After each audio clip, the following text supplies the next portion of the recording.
Alhamdulillah nahmaduhu wa nasta'inuhu wa nastaghfiruh wa na'udzu billahi min syururi anfusina wa min sayyiati a'malina may yahdihillahu fala mudhillalah wa may yudlil fala hadiyalah. Asyhadu an la ilaha illallah wahdahu la syarikalah wa asyhadu anna Muhammadan abduhu wa rasuluhu la nabiyya ba'da. Rabbi shrah li sadri wa yassir li amri wahlul 'uqdatam min lisani yafqahu qawli amma ba'du. Rabbi zidna ilma warzuqna fahma birahmatika ya arhamar rahimin. Tama-tama marilah kita panjatkan puja dan puji syukur kehadirat Allah Subhanahu wa taala karena atas berkah dan rahmatnya kita dapat berkumpul bersama di kajian online parenting di Majelis Ilmu Salsabila. Shalawat serta salam tak lupa kita haturkan kepada junjungan kita, uswatun hasanah kita Nabi Muhammad sallallahu alaihi wasallam beserta keluarga, para sahabatnya, para pengikutnya hingga zaman, dan semoga kita semua mendapatkan syafaatnya di yaumil akhir. Amin, amin, rabbal alamin. Marilah kita buka kajian pada hari ini dengan membaca lafaz basmalah. Bismillahirrahmanirrahim. Semoga Allah Subhanahu wa taala meridhoi pertemuan kita. Kita mendapatkan ilmu yang sangat bermanfaat insyaallah pada hari di Villa Solihah yang dirahmati Allah Subhanahu wa taala. Kajian parenting ini membahas tentang tarbiyah jinsiyah atau pendidikan seksual pada anak. Nah, sebetulnya bagaimana tarbiyah jinsiyah sesuai dengan Islam? Apakah yang sudah kita lakukan selama ini ya bagi yang sudah memiliki anak? Apakah yang sudah kita lakukan selama ini sudah benar? Atau masih perlu ada yang diperbaiki sehingga di kemudian hari tidak terjadi lagi kesalahan-kesalahan dan kejadian-kejadian penyimpangan seksual, kemudian kejahatan-kejahatan seksual, sehingga tidak ada lagi kasus-kasus seperti itu.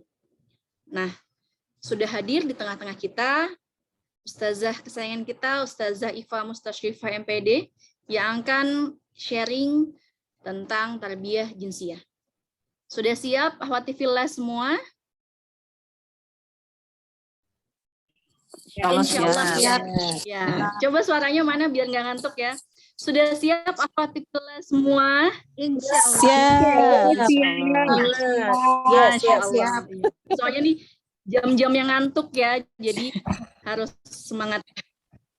Ya, semoga Allah mudahkan kita untuk memahami apa yang disampaikan oleh Ustazah Ifah. Baik, untuk efektivitas waktu, saya persilahkan kepada Ustazah Ifah untuk memberikan materinya. Tafadholi Ustazah. Baik, suara saya terdengar jelas? Dr. Lefty, terdengar? Terdengar Ustazah. Terdengar, ya. Mbak. Baik, alhamdulillahirabbil alamin.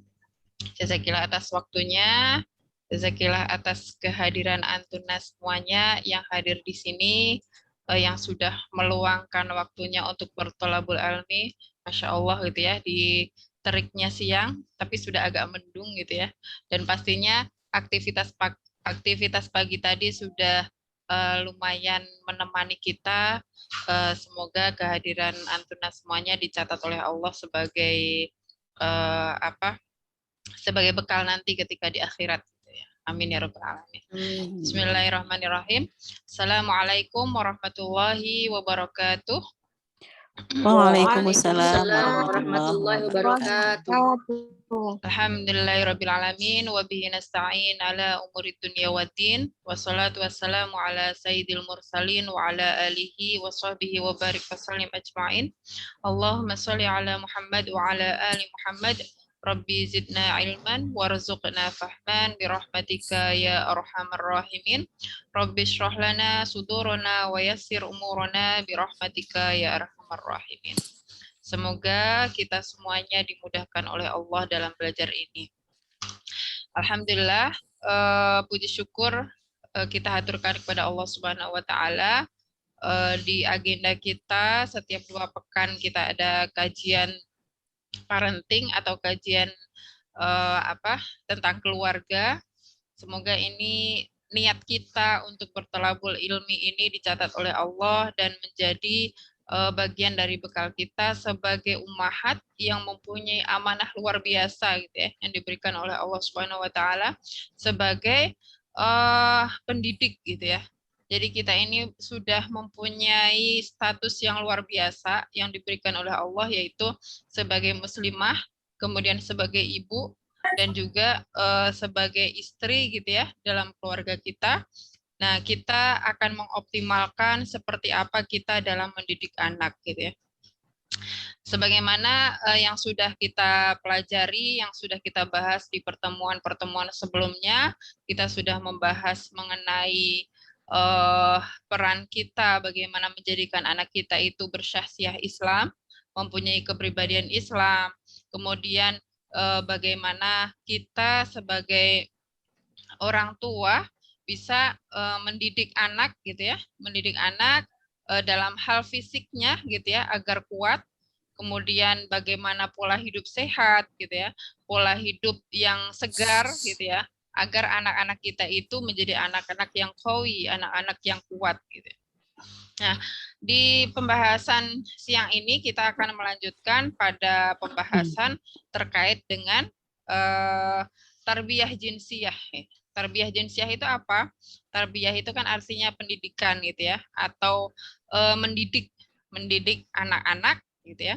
Kemudian jinsiyah itu ya sesuai dengan jinsi gitu ya. Jinsi itu bisa dikatakan jenis kelamin yang ada gitu ya, atau ada jenis perempuan, ada jenis laki-laki. Nah, kita mendidik anak itu sesuai dengan porsinya yang sudah diberikan oleh Allah Subhanahu wa taala. Ya. Agar kita ini bisa mendidik itu tidak salah arah gitu ya. Nah, saya akan share untuk materinya.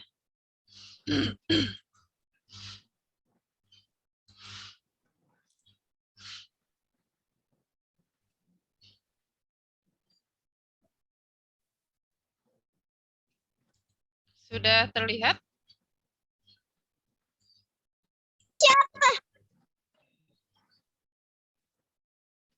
Sudah, Ustazah. Ya, baik.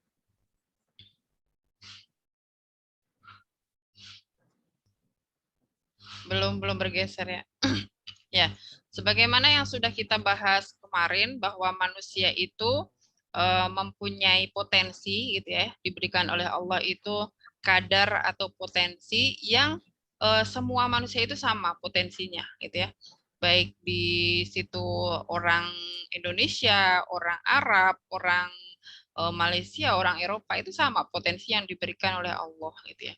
Nah, cuman kadarnya itu yang agak berbeda gitu ya. Kadar di mana? Kadar untuk setiap tingkatan. Setiap tingkatan dari anak itu baru lahir sampai kita dewasa atau kita mendapatkan taklif hukum yang diberikan oleh Allah.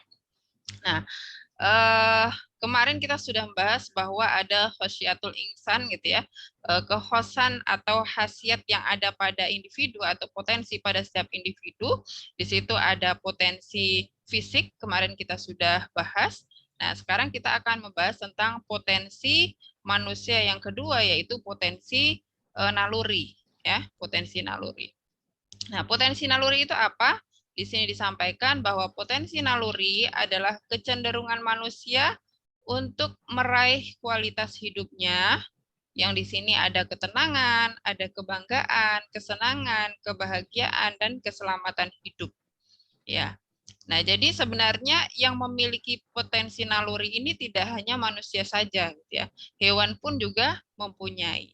Cuman kita akan bahas nanti sampai ke depan itu, karena kita itu manusia, maka ketika menanamkan atau mengstimulus naluri kita itu harus sesuai dengan yang manusiawi gitu ya, tidak bisa disamakan dengan hewan gitu ya. Makanya kalau nanti akan ada yang sudah pernah dilakukan itu penelitian gitu ya, penelitian menggunakan teori-teori barat itu sebenarnya kurang tepat gitu ya.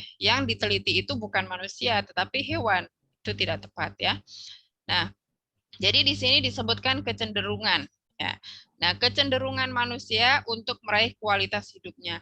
Yang dinamakan kecenderungan ini butuh butuh intensitas gitu ya, atau butuh yang namanya pengulangan-pengulangan sehingga manusia itu bisa ajek gitu ya, bisa memiliki kualitas hidup dengan baik seperti itu. Jadi butuh latihan-latihan untuk meningkatkan potensi naluri tersebut. Nah, di sini sifat naluri pada manusia seperti apa? Yaitu ukuran atau kadar tergantung kepada kuat lemahnya rangsangan dari luar diri manusia. Ya. Nah, jadi ukuran atau kadar yang tergantung kepada kuat lemahnya rangsangan dari luar diri manusia. Misalkan seperti apa?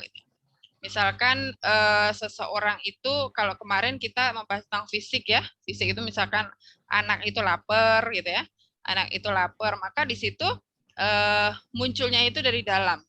Tapi kalau naluri ini muncul dari luar. Misalkan ketika ada anak dibully gitu ya, misalkan ada anak dibully sama teman sekelasnya, maka dia akan muncul nalurinya. Nalurinya apa? Mempertahankan diri, bahwa dia itu harus bertahan gitu ya, harus bertahan dengan cobaan-cobaan yang dihadapi. Contohnya yang lain gitu ya. Sekarang itu banyak sudah ada atau sudah mulai banyak sekali anak-anak yang pernah ada kejadian gitu ya.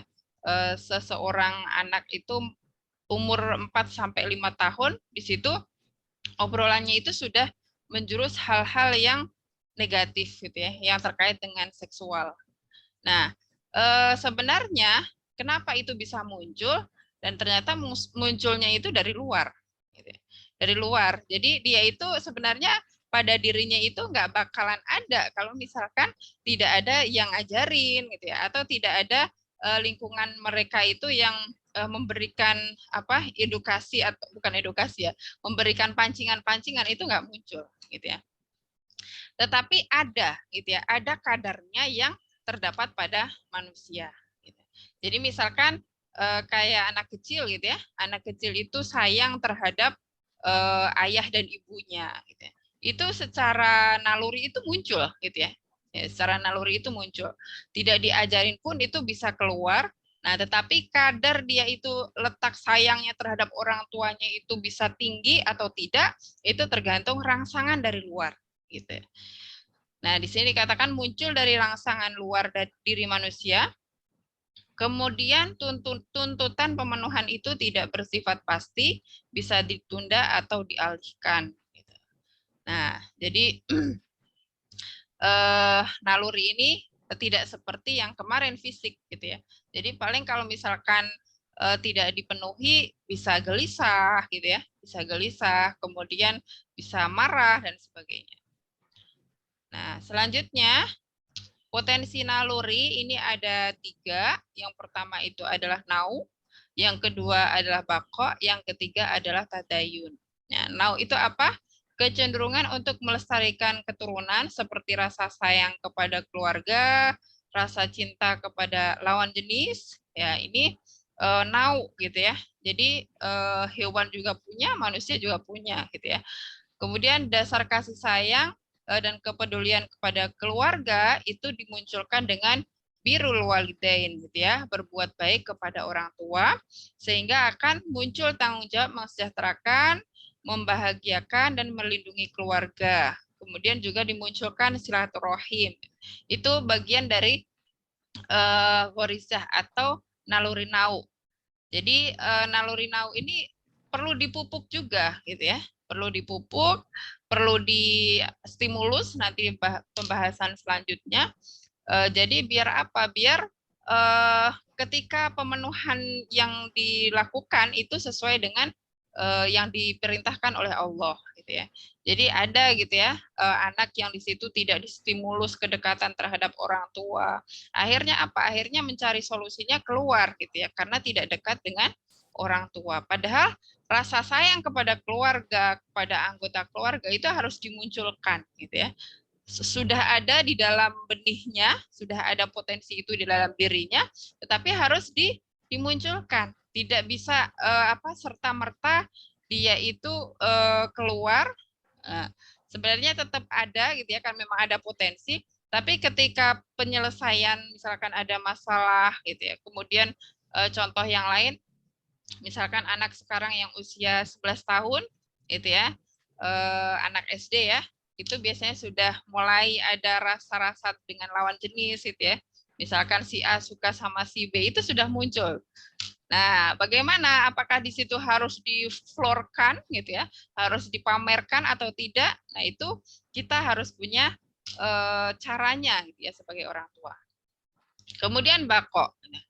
Nah, bako itu kecenderungan untuk mempertahankan diri, seperti eksistensi diri, kemudian rasa takut, berani, rasa memiliki, bertanggung jawab, suka memimpin, marah, bangga, malu, senang, sedih. Nah, ini contoh-contoh bako ya, naluri bako. Nah, dasarnya apa? Dasarnya itu percaya diri, rasa tanggung jawab, kemandirian, dan kepemimpinan.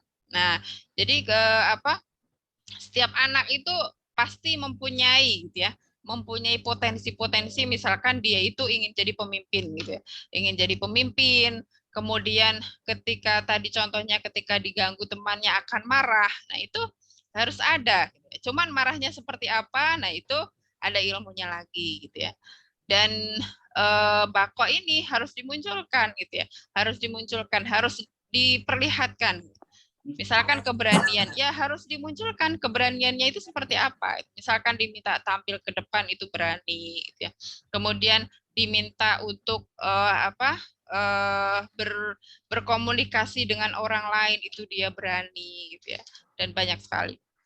Nah, kemudian yang ketiga adalah naluri tadayun, yaitu kecenderungan untuk mengkultuskan atau mensucikan sesuatu. Jadi dasarnya itu adalah ketaatan, ketakwaan, ketundukan kepada Allah Subhanahu wa taala. Jadi di naluri tadayun ini juga pada dasarnya setiap individu itu sudah Allah ciptakan ada naluri tadayun ini dan ada kecenderungan. Cuman bagaimana mengstimulus naluri tersebut agar bisa maksimal, agar bisa optimal. Ya, selanjutnya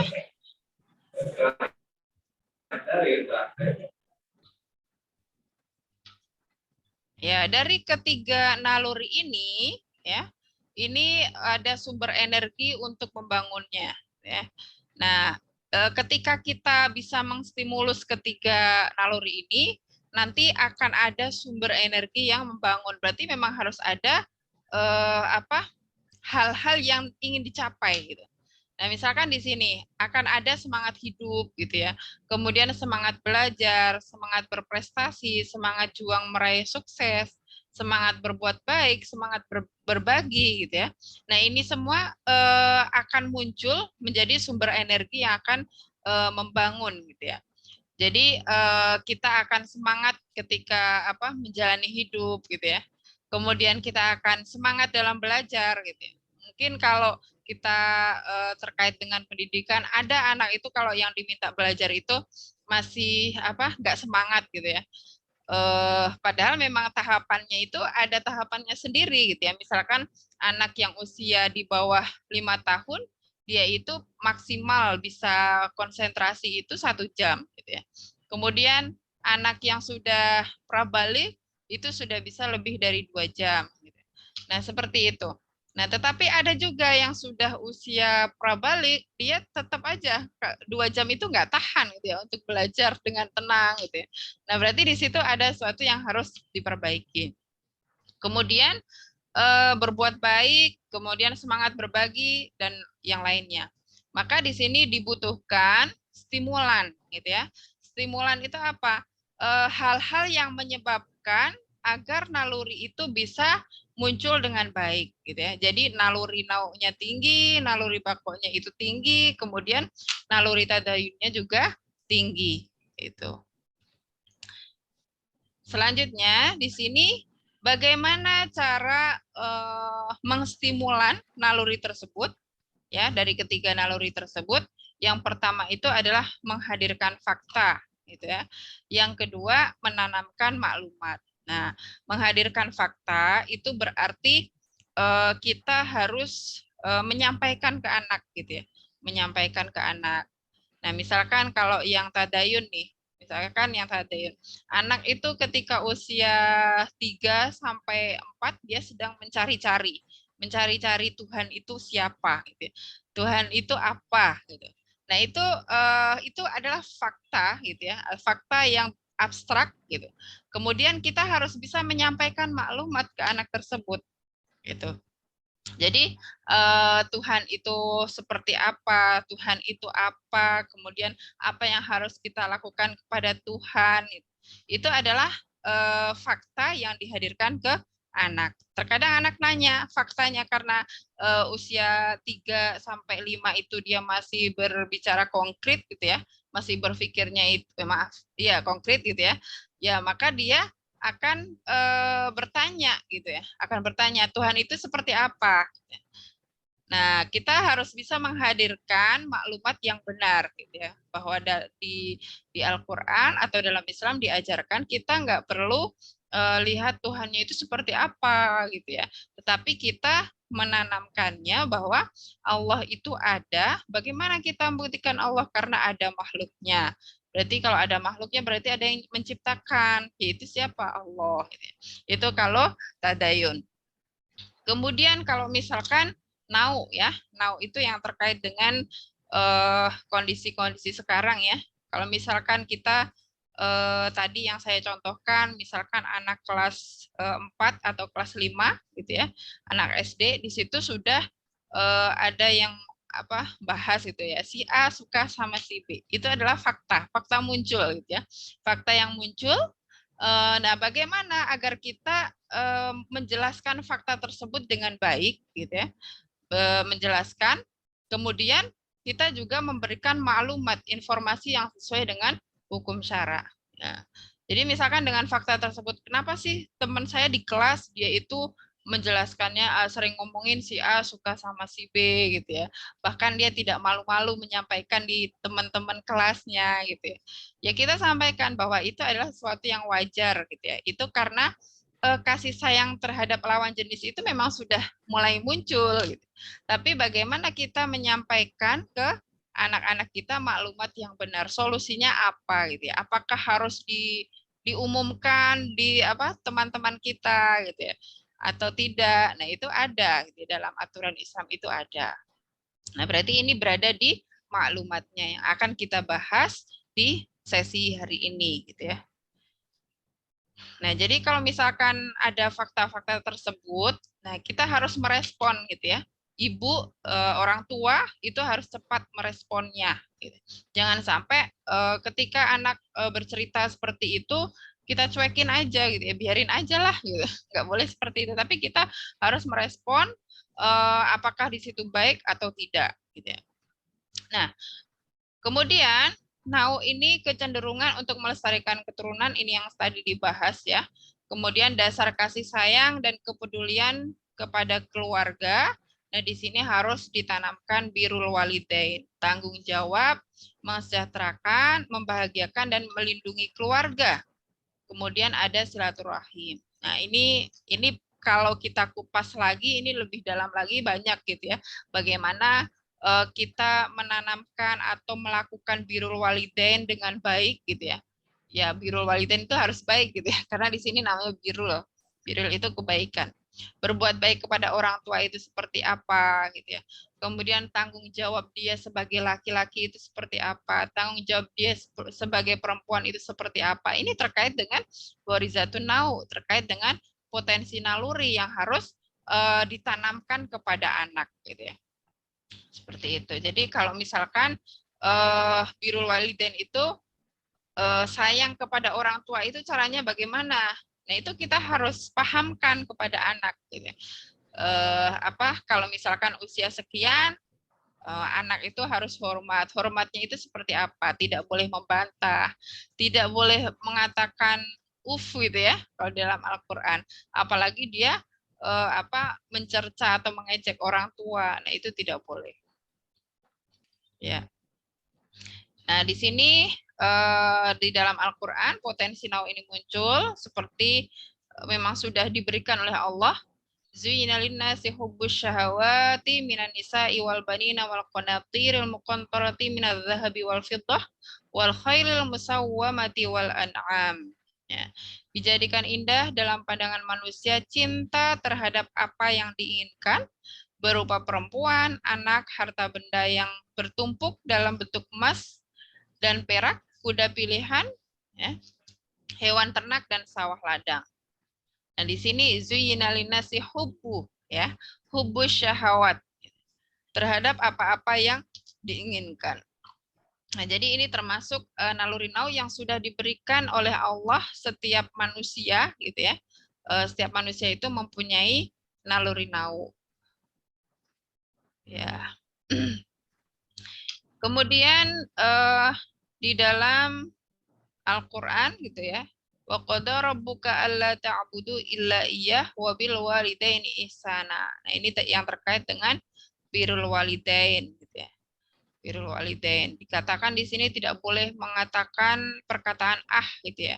Dan janganlah kamu membentak mereka dan ucapkan kepada mereka perkataan yang mulia. Nah, jadi kalau kondisi sekarang gitu ya, anak-anak itu terkadang nggak paham gitu ya. Kalian tuh harus birrul walidain terhadap orang tua, tapi nggak kebayang birrul walidainnya kayak gimana gitu. Nah, di situ kita harus jelaskan, harus berikan maklumat ke anak gitu ya. Misalkan ketika dinasehati harus mendengarkan gitu ya.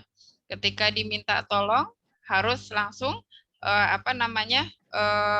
ketika dipanggil gitu ya. Misalkan dipanggil maka harus segera mendatangi gitu ya. Kemudian tidak berbicara keras gitu ya. Melebihi bicaranya orang tua, itu juga banyak ilmunya yang harus diterapkan gitu ya. Nah, now ini penampakannya itu yang pertama butuh perhatian dan kasih sayang, kemudian butuh sentuhan, butuh motivasi atau semangat hidup, butuh doa, butuh kebersamaan, pelayanan dan ketenangan. Ya, jadi ini ketika anak-anak kita gitu ya, misalkan tidak mempunyai, biasanya kalau anak-anak yang usia remaja gitu ya, yang dia itu sudah mulai senang sama lawan jenis gitu ya, itu ada kemungkinan gitu ya, dia memang di rumahnya itu kurang perhatian gitu ya. Jadi kurang perhatian, orang tuanya itu kurang memperhatikan gitu ya.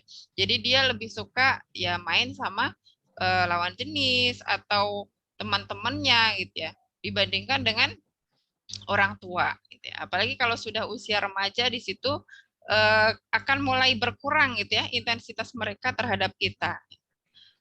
Dan itu kita harus ingatkan bahwa harus ada peran birrul walidain selama dia itu menjadi anak, ya harus birrul walidain terus gitu. Nah, kemudian kalau butuh sentuhan, ini untuk anak-anak ya, untuk anak-anak yang di bawah usia 2 tahun. Nah, ini butuh banget sentuhan. Bahkan anak yang sudah besar pun juga di situ butuh gitu ya, butuh sentuhan, cuman levelnya beda. Ya, kalau misalkan usia yang anak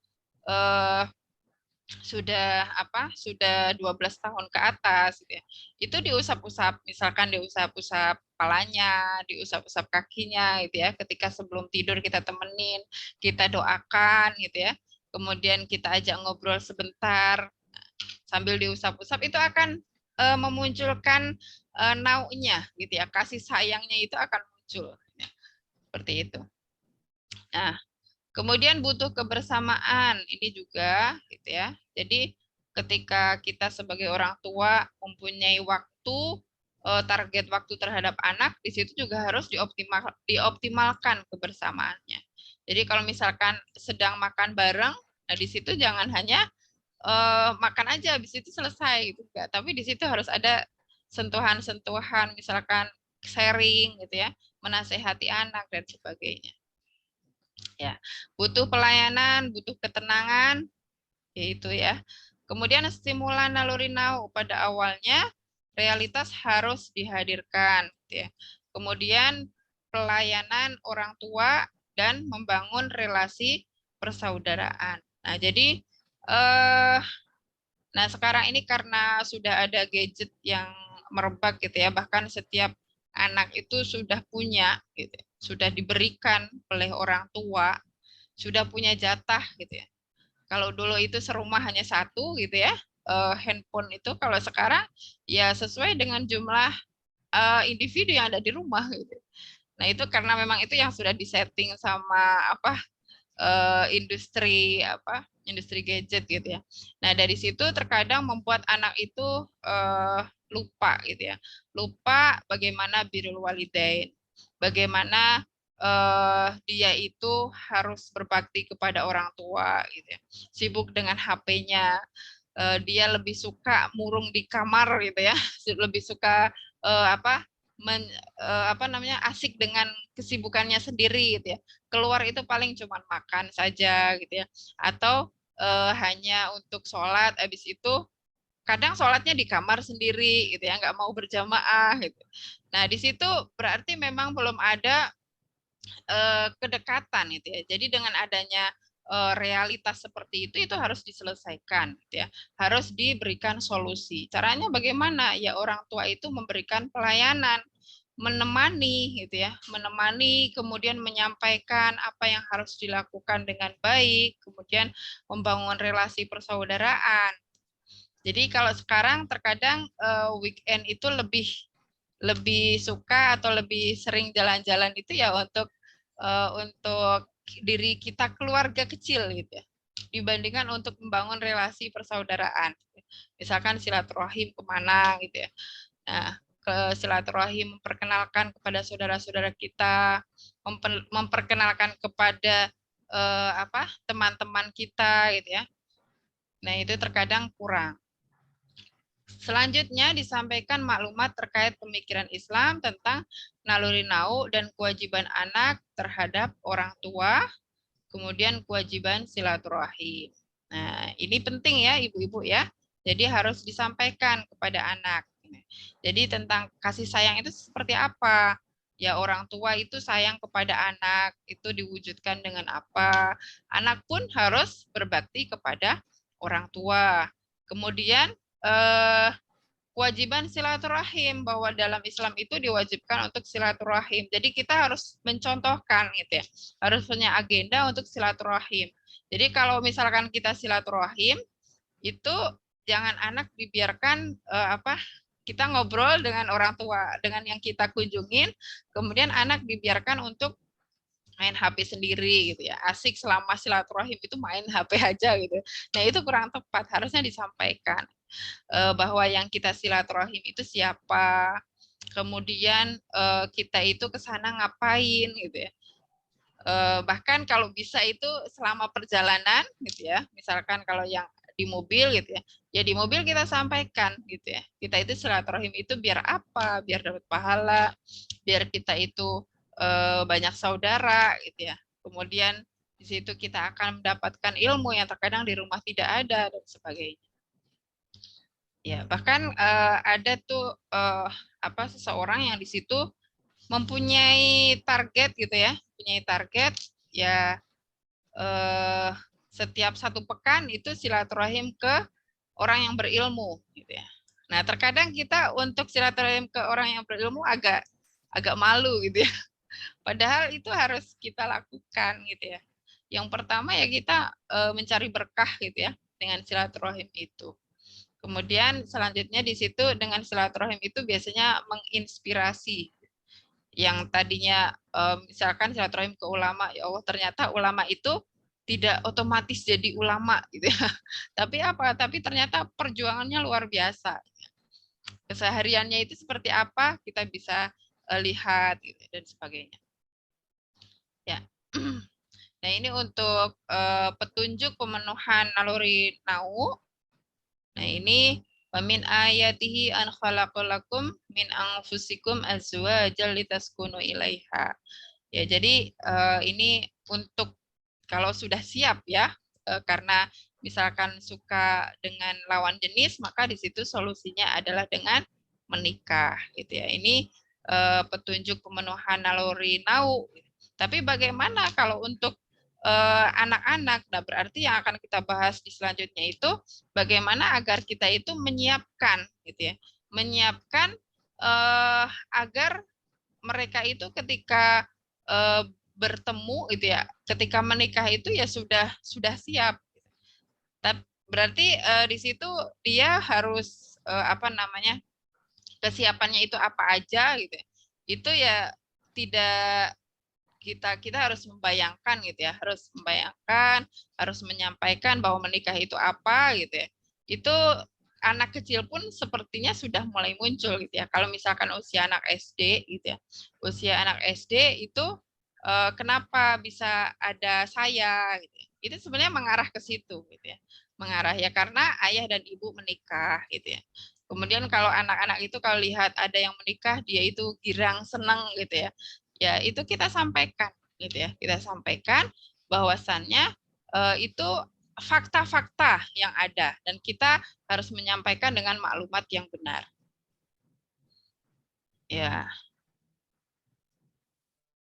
Ini tentang silaturahim yaitu dalil. Nah, di sini kita masuk ke apa, tarbiyah jinsiahnya, pendidikan seksual pada anak sesuai dengan fitrah atau nalurinya. Jadi naluri sama fitrah itu sebenarnya hampir sama ya.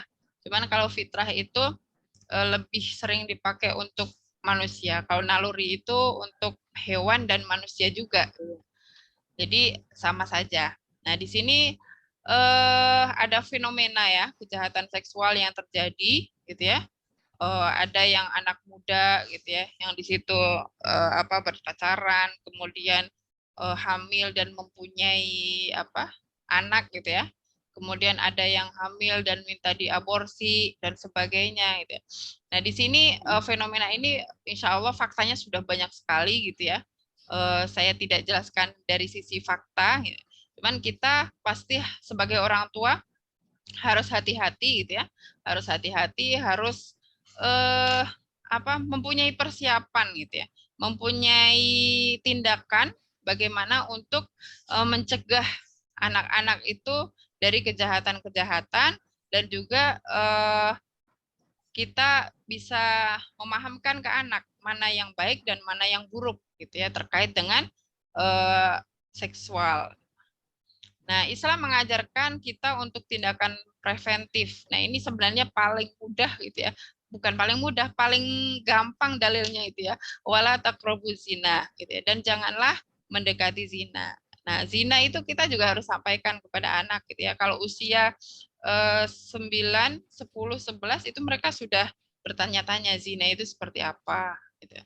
Kemudian kita sampaikan kenapa Allah melarang gitu ya, melarang seseorang itu mendekati zina, ya karena itu sesuatu yang betul-betul harus dijauhi gitu ya, karena itu madorotnya dan madorotnya itu luar biasa, kemudian sangat dibenci oleh Allah. Nah, pendidikan ini akan merawat dan mengarahkan fitrah seksual agar tetap suci dan mulia sesuai dengan kehendak Robnya. Gitu. Nah, kemudian di sini di fitrah seksual ini terkait dengan fitrah yang berhubungan dengan gender ya. Jadi ada laki-laki, ada perempuan. Nah, berarti di situ yang berujung pada kesejatian peran. Nah, jadi perannya harus maksimal. Dia itu sebagai perempuan, sebagai laki-laki, itu harus perannya itu maksimal. Kemudian tampak dari bagaimana seorang itu berpikir, ya. Jadi kita akan melihat semakin besar, semakin anak itu level berpikirnya semakin tinggi, kita akan melihat bagaimana seorang itu berpikir, kemudian bersikap, kemudian bertingkah sebagai lelaki sejati dan sebagai perempuan sejati, gitu ya. Jadi kalau ada faham yang menyatakan tubuhku otoritasku tanpa melibatkan aturan Allah, itu adalah sangat berbahaya. Jadi ada kalau Barat itu menyatakan bahwa ya tubuh saya itu milik saya gitu. Jadi terserah saya mau ngapain gitu ya. Nah, itu tidak boleh gitu ya. Jadi kita itu naluri yang diberikan oleh Allah, fisik serta naluri ini milik Allah gitu ya. Jadi kita harus melakukan segala sesuatu itu harus sesuai dengan perintahnya Allah gitu ya. Harus melibatkan aturan Allah. Kalau tidak melibatkan aturan Allah, ya akan berbahaya. Gitu. sehingga munculnya banyak penyimpangan-penyimpangan gitu ya. Ada yang munculnya banyak LGBT, kemudian bahkan LGBT itu ada turunannya gitu banyak gitu ya. Terus ketika dia suka terhadap anak kecil ya, para pedofil itu ya mereka memang jauh dari aturan Allah gitu ya. Jadi dia sesuka dia. Nah, sehingga di situ akan merusak pemikiran kita. Pemikiran kita ketika tidak melibatkan aturan Allah. Ya, sehingga di sini bisa memunculkan manusia liberal ya, yang mereka itu sangat mendukung LGBT gitu ya. Bahkan kalau nggak melakukan itu tapi dia mendukung, itu sama saja. Gitu. Maka kita sebagai muslim harus Allah sentris gitu ya, bukan egosentris. Nah, jadi kita harus menjadikan segala sesuatu itu ya Allah itu ridho enggak gitu ya. Bukan karena saya gitu ya, bukan karena saya suka atau enggak, tapi karena Allah. Nah, sama halnya contohnya hubungan seks itu bukan tentang setuju atau tidak, tapi Allah boleh atau tidak. Ya, seperti itu ya. Jadi kalau yang sudah ada gitu ya, undang-undang yang kemarin sudah dibahas gitu ya, terkait dengan pendidikan, terkait dengan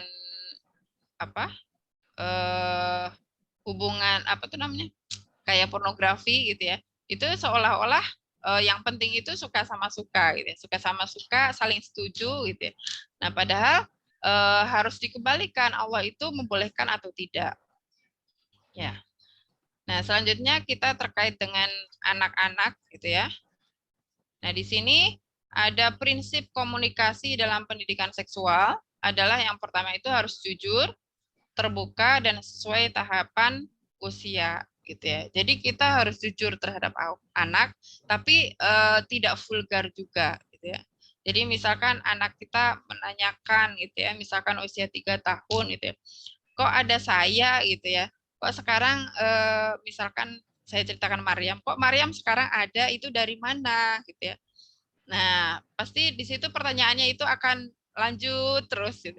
Tapi kita tidak boleh vulgar juga gitu ya, karena yang ujungnya itu ya karena orang tua itu menikah gitu ya. Karena orang tua itu menikah sehingga punya anak.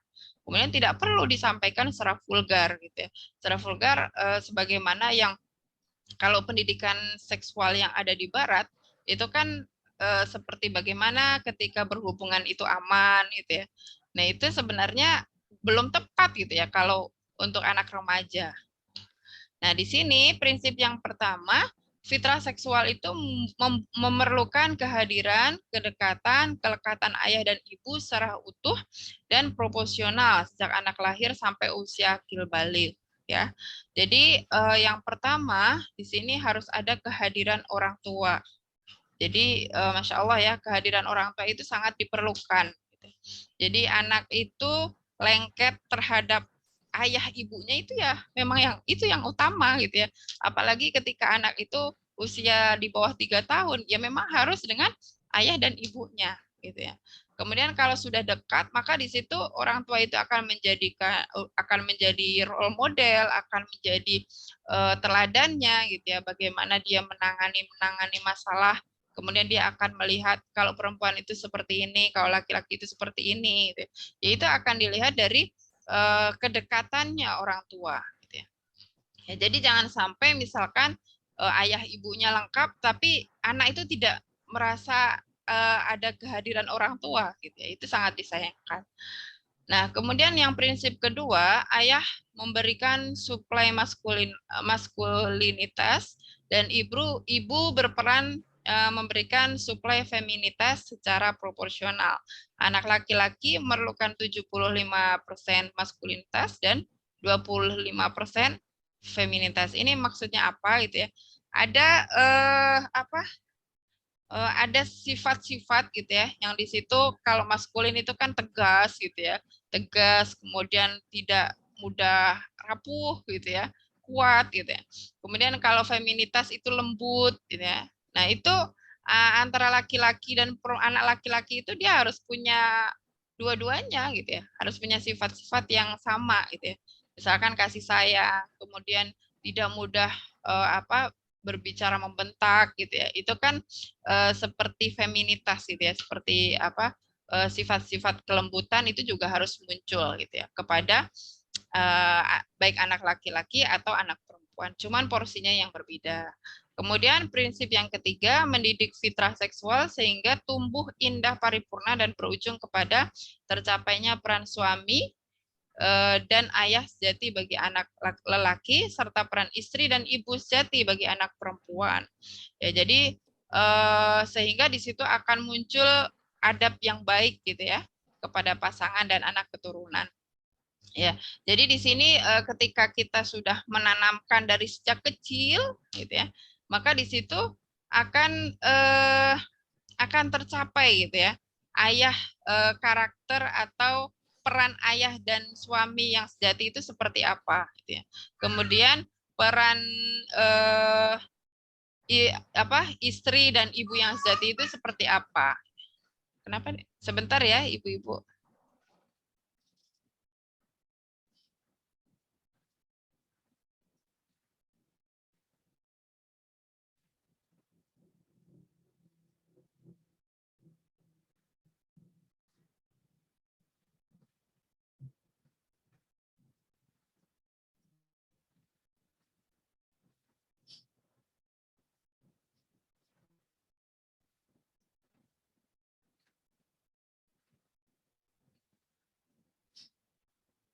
Jika ada pertanyaan bisa disampaikan lewat chat atau mau bertanya langsung nanti ketika sesi pertanyaan ya Umahat.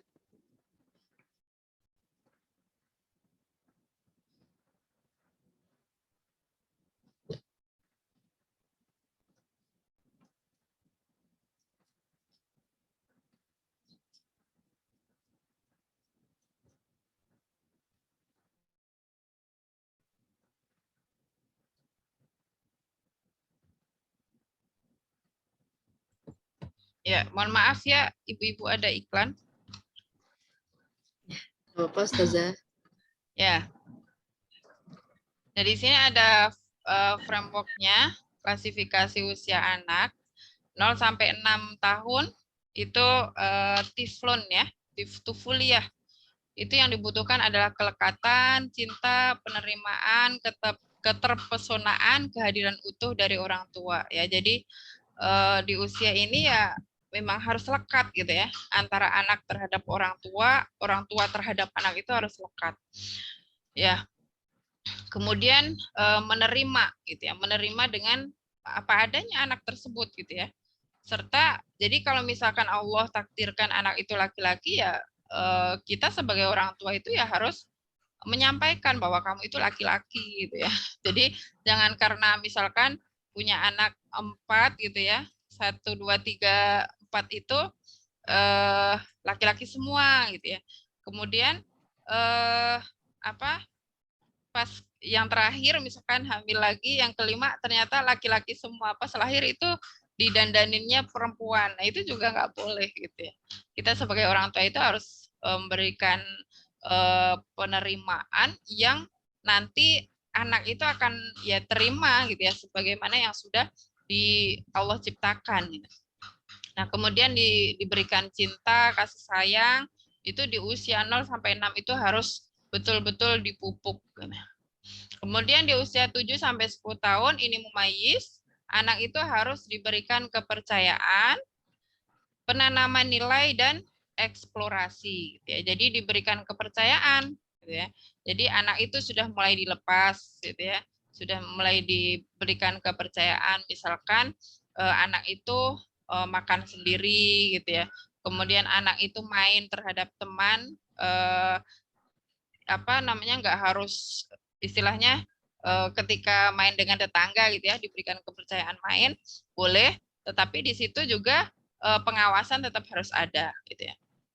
Nah, kemudian di usia ke 11 sampai 14 ini ya tega dinamika penguatan nilai. Jadi kalau yang 7 sampai 10 ini dinilai ya.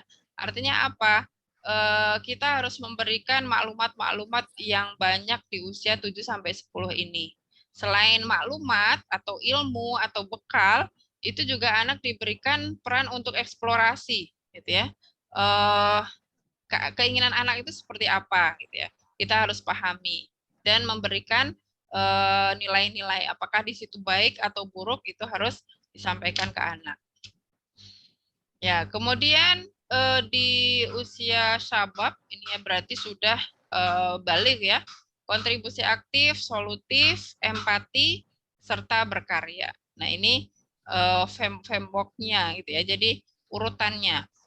Nah, pada tahap awal membuat anak terpesona kepada ayah ibunya terlebih dahulu ya. Jadi bikin anak itu terpesona gitu ya di usia 0 sampai 6 tahun ini bagaimana biar anak itu menyatakan bahwa yang terbaik itu adalah ibunya gitu ya.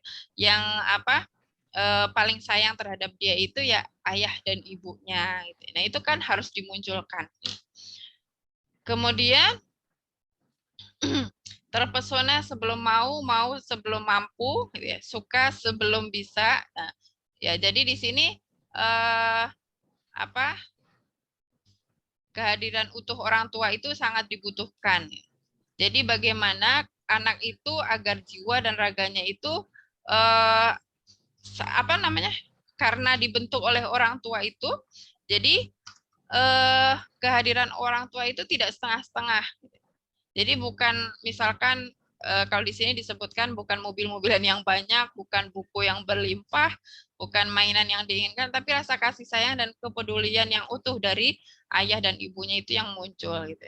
Jadi bukan buku yang banyak, kemudian anaknya udah kalian baca sendiri gitu ya, tanpa ditemani gitu ya, tanpa diarahkan gitu. Bukan itu, atau bukan mainan yang banyak gitu ya. Anak diberikan mainan yang banyak tapi dia tidak diajak komunikasi, tidak diajak yang menumbuhkan kedekatan terhadap orang tua gitu ya. Itu juga tidak tepat gitu ya.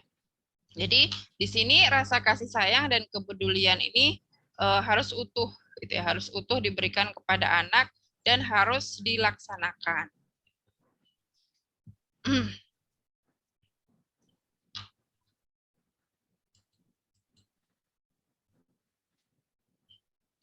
Ya, kemudian di sini di tahapannya usia 0 sampai 2 tahun dekatkan dengan ibu ya.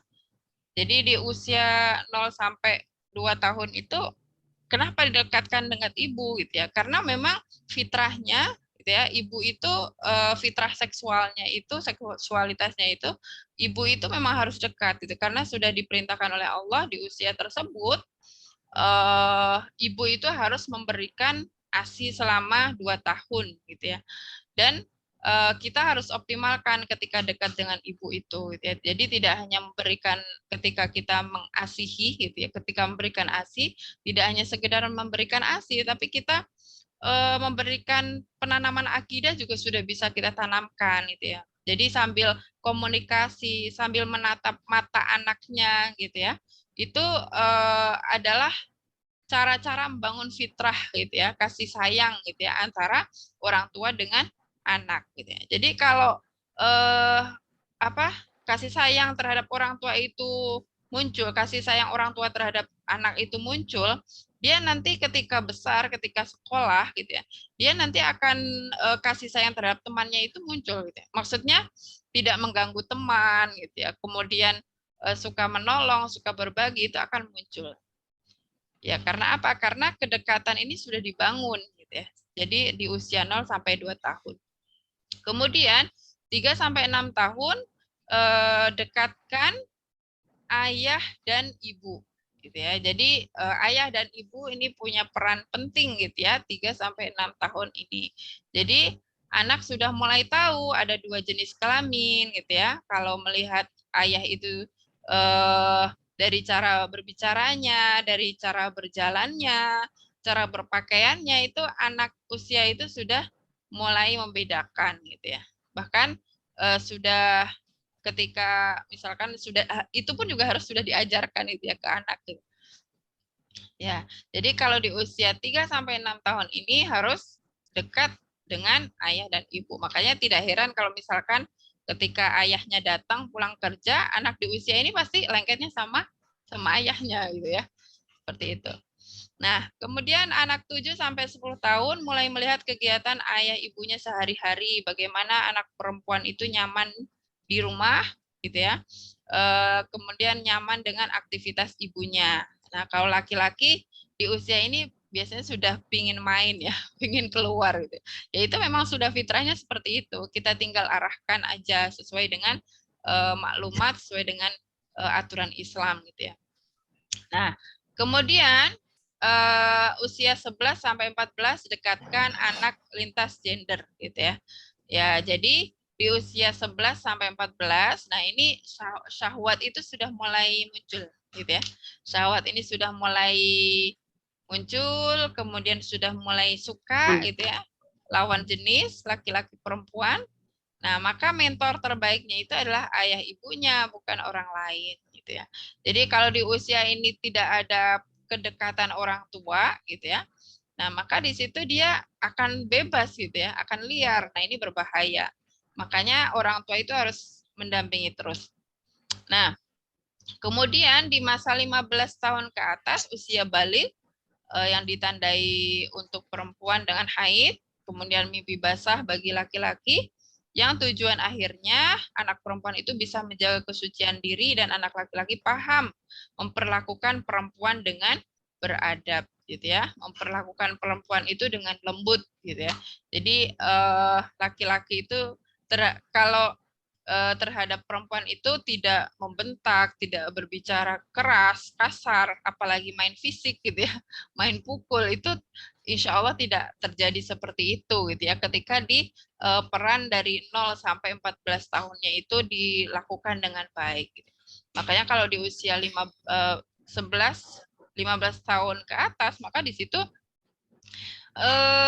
sudah ajak gitu ya, harusnya itu sudah stabil gitu ya. Nah, kalau di 11 sampai 14 ini usia SMP, nah ini dekatkan anak lintas gender gitu ya. Jadi misalkan perempuan dekat dengan ayahnya, kemudian yang laki-laki dekat dengan ibunya, itu sudah mulai gitu ya. Nah, terkadang kalau obrolannya gitu ya, itu nanti ada yang misalkan suka dengan perempuan gitu ya. Terus emang harus diungkapkan atau bagaimana. Nah, itu akan ada sesi-sesi seperti itu terkadang, dan itu adalah sebuah kewajaran asalkan tidak melampaui batas ya. Nah, sekarang ini secara prakteknya, ini pendidikan seks fitrah sesuai dengan usianya di usia 0 sampai 2 tahun. Nah, di sini indikatornya itu anak lekat dengan ibu ya. Nah, di sini menyusui itu ya, memberi ASI disempurnakan sampai 2 tahun. Ya, ini karena sudah menjadi perintah Allah gitu ya.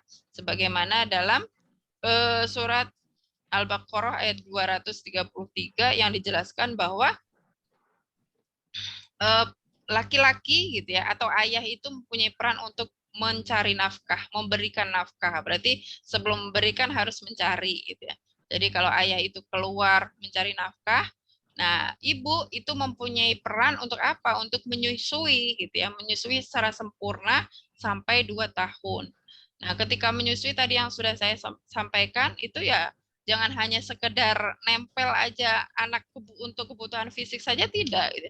Tapi di situ dengan sentuhan gitu ya, dengan kita menatap matanya gitu ya, itu akan muncul kedekatan terhadap kelekatan terhadap ibunya. Makanya jangan heran kalau anak itu di usia 3 sampai 6 tahun itu ya dikit-dikit minta nanyanya ke ibunya gitu ya.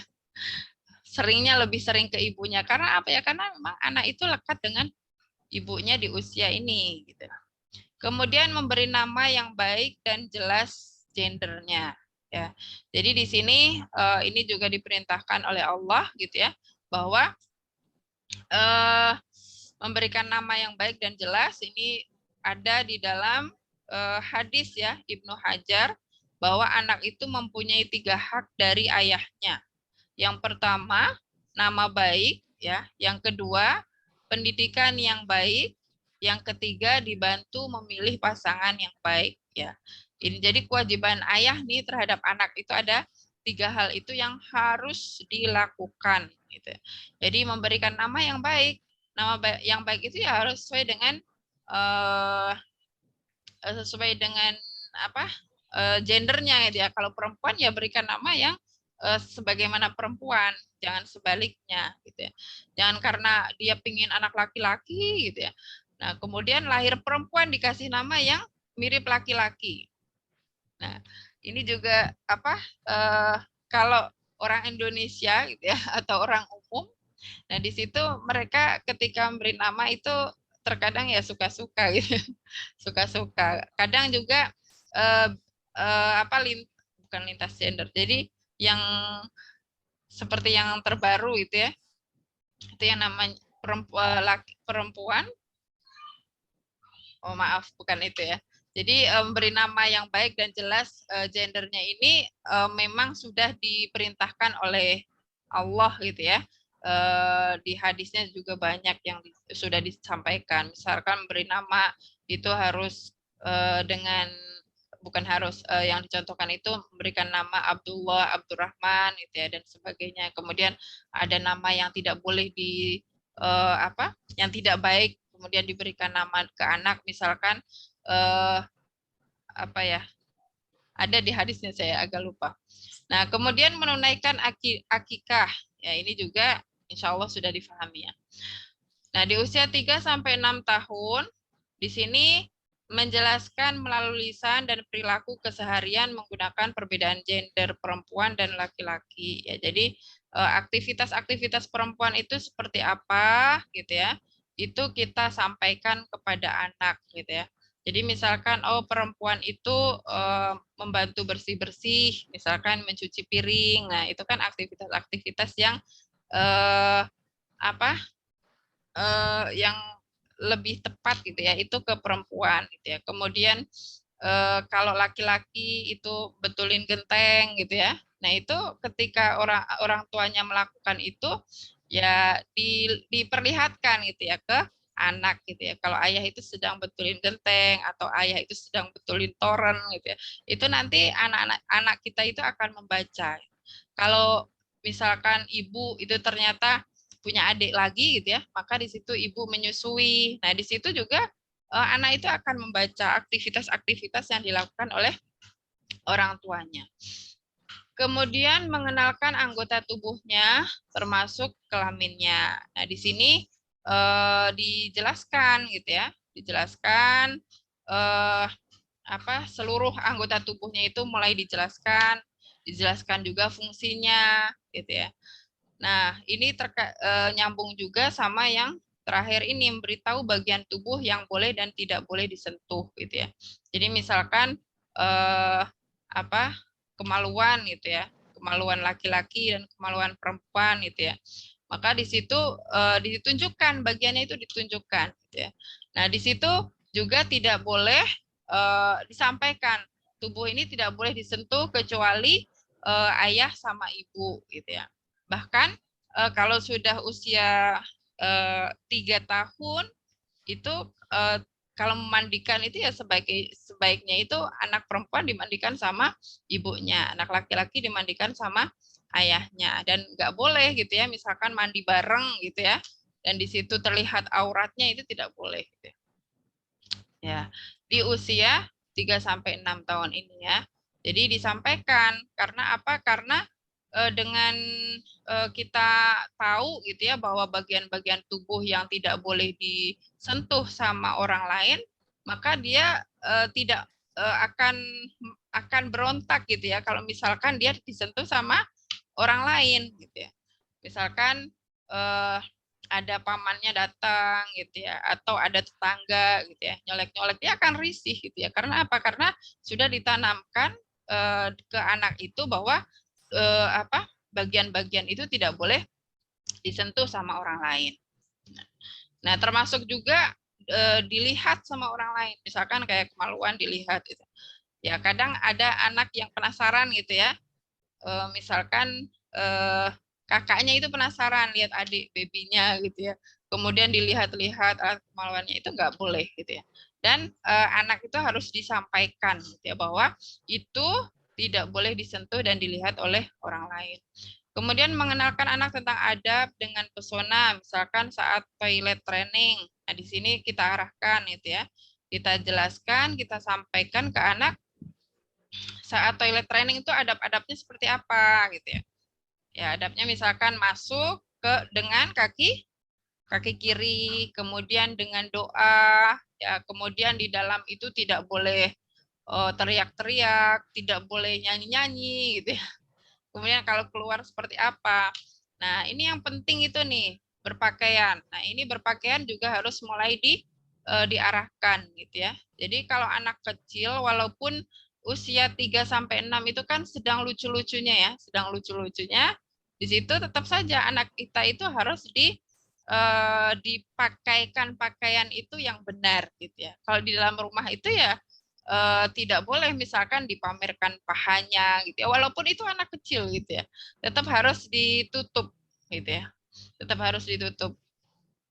Ditutupnya seperti apa? Kalau di dalam rumah itu ya batasannya dari apa? Dari tangan sini, dari pergelangan tangan sampai betis gitu ya. Nah, anak kita juga harus dilatih seperti itu walaupun usianya masih 3 sampai 6 tahun gitu ya. Kemudian juga tidak boleh diberikan pakaian yang tidak sesuai gender ya. Kalau sekarang itu kan pakaian itu banyak jenisnya, banyak macamnya itu ya. Jadi kalau laki-laki ya dipakaikan pakaian yang bajunya model laki-laki gitu ya. Jadi jangan dipakaikan baju yang bekas, walaupun itu bekas kakaknya perempuan gitu ya, dia dipakaiin pakaian yang bunga-bunga gitu ya, anaknya laki-laki, padahalnya itu nggak tepat. Nah itu nggak boleh ya. Kemudian di sini belum memisahkan anak laki-laki dan perempuan, tapi ini sudah bisa mulai dipraktekkan gitu ya, sudah bisa mulai dipraktekkan. Misalkan kalau anak sudah 3 tahun, 6 tahun itu kan sudah mulai bisa dilatih untuk tidur terpisah dengan orang tua gitu ya. Nah, jadi di situ kita temani dulu ketika tidur gitu ya. Ketika tidur sesuai dengan gendernya gitu ya. Kalau misalkan perempuan dengan perempuan kamarnya, laki-laki dengan laki-laki. Kemudian tanamkan rasa malu. Nah, ini ya. Jadi rasa malu ini harus dilatih gitu ya ke anak-anak gitu. Jadi walaupun di depan kakaknya, di depan adiknya gitu ya, itu juga harus ditanamkan rasa malu gitu. Jangan sampai ketika dia itu mentang-mentang di rumah gitu ya, jadi bebas gitu ya. Bebas, nggak pakainya itu cuman kaos dalam aja gitu ya, udah usia 6 tahun gitu. Itu juga ditanamkan malu gitu. Ditanamkan malu karena yang berhak gitu ya, bahkan di depan Allah pun di situ harus malu gitu. Makanya harus ditanamkan malu itu karena siapa? Karena Allah, karena malaikat gitu ya, karena Allah itu selalu melihat kita gitu ya. Kemudian malaikat akan mencatat kita, kemudian juga malu terhadap orang lain juga lebih-lebih gitu ya.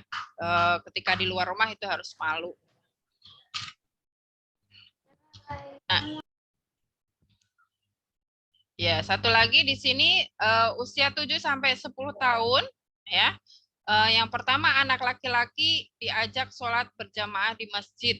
Ya, jadi ini peran ayah ya harus kuat. Makanya ini sesuai dengan gender orang tuanya. Kalau anak laki-laki ya dengan anak laki-laki gitu ya. Jadi dengan mengajak anak berjamaah ini juga bagian dari merawat fitrah gitu ya. Merawat fitrah, kasih sayang, merawat fitrah dia itu merasa ditemani gitu ya sama orang tua gitu. Jadi kalau sholat itu jangan masing-masing gitu ya. Misalkan ini yang anak perempuan berjamaah di rumah dengan ibunya ya, kita harus tungguin anaknya gitu ya. Kita ajak bareng-bareng gitu. Itu akan menumbuhkan kasih sayang juga. Kemudian kalau yang laki-laki diajak sholat berjamaah di masjid.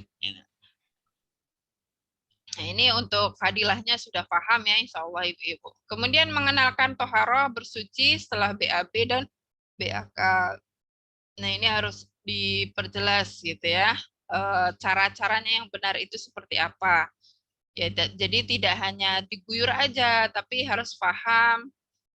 Karena apa? Misalkan kalau habis BAB di situ harus bersih semuanya gitu ya. Karena apa? Karena ketika dalam Islam ketika ada kotoran yang melekat pada badan kita, maka kemudian kita sholat, maka di situ kita tidak akan diterima gitu ya amal sholat kita. Makanya di situ harus betul-betul dilatih gitu ya, diajarkan bahwa itu suci atau tidak gitu ya. Di situ ada najis atau tidak itu harus dilatih gitu ya. Nah, kemudian mengenalkan batasan aurat. Nah, termasuk juga ini batasan aurat ya. Sebenarnya ini kita sudah pernah membahas ya, pas di pertemuan sebelumnya kita membahas tentang pakaian wanita ya. Pakaian wanita di situ ada batasan-batasan aurat. Nah, jadi aurat terhadap keluarga yang ada di dalam rumah pun di situ ada batasannya gitu ya. Jadi anak-anak itu dilatih memakai mihnah gitu ya. Mihnah itu apa? Mihnah itu baju rumah yang paling minimal untuk perempuan gitu ya. Jadi lengan gitu ya, bajunya itu lengan, sepanjang lengan, kemudian celananya itu sepanjang betis gitu ya. Jadi tidak boleh gitu ya membiasakan anak atau membiarkan anak walaupun di dalam rumah itu menggunakan apa hot pants gitu ya, kemudian menggunakan baju yang you can see, itu nggak boleh gitu ya, membiarkan. Makanya terkadang sering ya kita dapat berita gitu ya, anak menodai ibu menodai ayah menodai anaknya gitu ya. Ya karena apa? Karena di dalam rumah pun dia tidak mengenal batasan auratnya gitu ya. Batasan auratnya itu seperti apa. Jadi bebas aja. Nah, apalagi kalau keluar itu juga harus dilatih gitu ya, dilatih seperti itu. Ya, kalau keluar harus menggunakan kerudung gitu ya, harus menggunakan jilbab atau gamis. Kemudian melarang menyerupai lawan jenis. Ya, ini yang harus disampaikan juga gitu ya.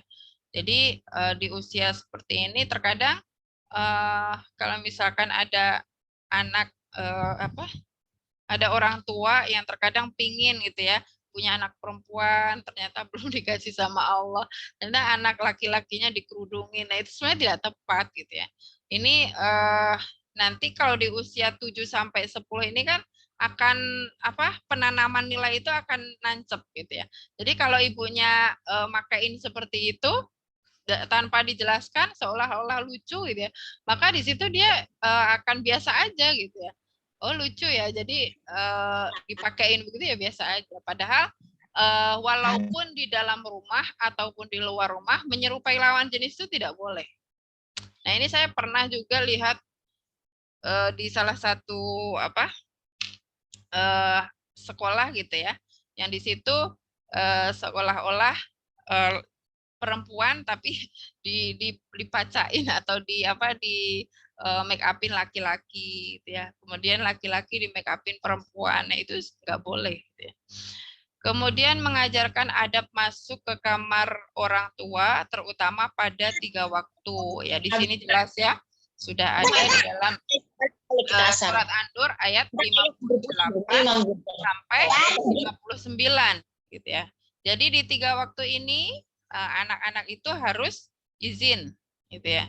Jadi kalau di luar waktu ini gimana? Ya boleh aja anak-anak itu masuk, tidak perlu ketuk pintu dulu gitu ya. Nah, kalau misalkan di waktu-waktu ini ternyata tidak ditutup, ya tetap aja anak harus izin, permisi gitu ya, harus kalau assalamualaikum terlalu formal ya, mungkin ketuk pintu gitu ya. Nah ini sebelum subuh, tengah hari dan setelah Isya. Nah, mungkin Ibu-ibu nanti bisa baca di Quran surat An-Nur ayat 58 sampai 59. Nah, kenapa sampai perhatian seperti itu gitu ya? Ya ternyata karena memang pernah ada gitu ya, pernah ada kejadian yang kecolongan gitu ya. Kan ini adalah waktu-waktu yang terkadang suami istri itu sedang bareng gitu ya. Nah, kemudian anak itu melihat interaksi orang tuanya. Nah, dari situ anak terkadang nggak paham dan tidak ada pemberian nilai dari orang tua gitu ya. Dan di usia ini 7 sampai 10 tahun ini ketika anak melihat seperti itu anak sudah benar-benar bisa merekam gitu ya apa yang dilihatnya. Ya, makanya apalagi sekarang sudah ada gadget gitu ya, yang di situ banyak sekali situs iklan yang tidak jelas gitu ya masuk seperti itu. Nah, kita harus memilah-milah gitu ya, harus pandai memberikan misalkan misalkan anak minta film itu harus ditemenin kita gitu ya. Ya, minta HP mau nonton itu kita harus betul-betul menemani. Nah, kemudian di sini harus mulai memisahkan tempat tidur anak ya. Misalkan tempat tidur anak ini juga diperintahkan gitu ya. Di dalam hadisnya di situ disampaikan bahwa di HR Abu Dawud menyebutkan bahwa diperintahkan kepada anak itu sholat pada usia 7 tahun. Nah, kemudian kalau misalkan usia 10 tahun ternyata anak itu tidak melaksanakan sholat, maka pukullah gitu ya. Dan pisahkanlah tempat tidurnya. Nah, sebenarnya yang wajib mutlak itu setelah usia 10 tahun gitu ya. Bukan setelah, ketika anak usia 10 tahun. Seperti sebagaimana perintah sholat gitu ya, ketika di situ 10 tahun boleh dipukul atau dihukum. Ya. Kemudian bekali ilmu tentang penggunaan teknologi. Nah, ini harus paham gitu ya, harus difahamkan bahwa teknologi itu untuk apa gitu ya. Kemudian kita juga harus mendampingi. Nah, ini usia sudah prabalik ya, sudah menjelang balik. Nah, di sini ini sama 1 2 3. Nah, di sini menundukkan pandangan qadul basor. Nah, ini. Nah, ini juga jelas ya di surat An-Nur ayat 30 sampai 31.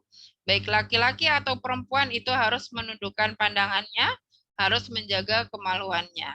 Gitu ya. Jadi kalau ada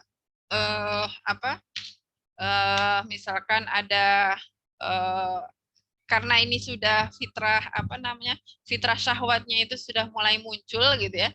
Jadi kadang kalau ada yang bening-bening gitu ya, misalkan anak laki-laki lihat temannya gitu ya, merasa kagum dengan teman ahwatnya gitu ya, yang laki-laki. Nah, maka di situ diperintahkan ghadul basor, menundukkan pandangan. Ya, jangan dilihat-lihat gitu ya. Walaupun itu satu kelas gitu ya. Ya, itu karena ghadul basor ini wajib bagi setiap laki-laki dan perempuan, dan anak pun juga harus dilatih seperti itu. Ya, kemudian menjaga kemaluan. Menjaga kemaluan itu apa? Ya, di situ kalau termasuk juga kalau ada sentuhan-sentuhan yang tidak baik seperti itu harus kita menghindar gitu ya. Harus menghindar, harus merasa bahwa itu nggak boleh dilakukan. Jadi kalau yang terjadi seperti pedofil itu kan, ya itu ya awalnya dia nggak ngeh gitu ya, nggak ngeh kalau diajak main gitu, diajak main yang lama-kelamaan ternyata sampai ke situ. Nah, biasanya kalau kita sampaikan hal seperti itu, misalkan menjaga kemaluan, kemudian lihat yang tadi saya sampaikan hal-hal yang tidak boleh disentuh, maka di situ anak itu akan ngeh, oh ini nggak boleh disentuh gitu ya, akan berontak gitu ya, tidak diam aja gitu. Nah, kemudian menutup aurat sudah harus sempurna. Nah, ini jelas. Kemudian memisahkan ranjang anak sama gender ya.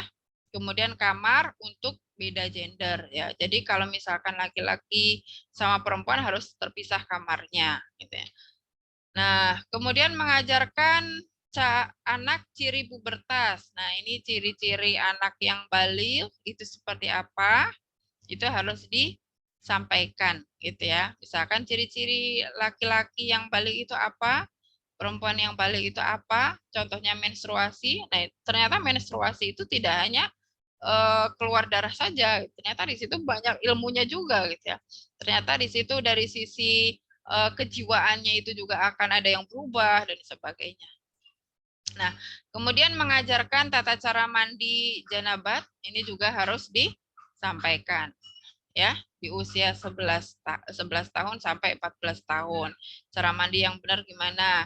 Kemudian mengenalkan konsep mahram ya, mahram juga harus dijelaskan gitu.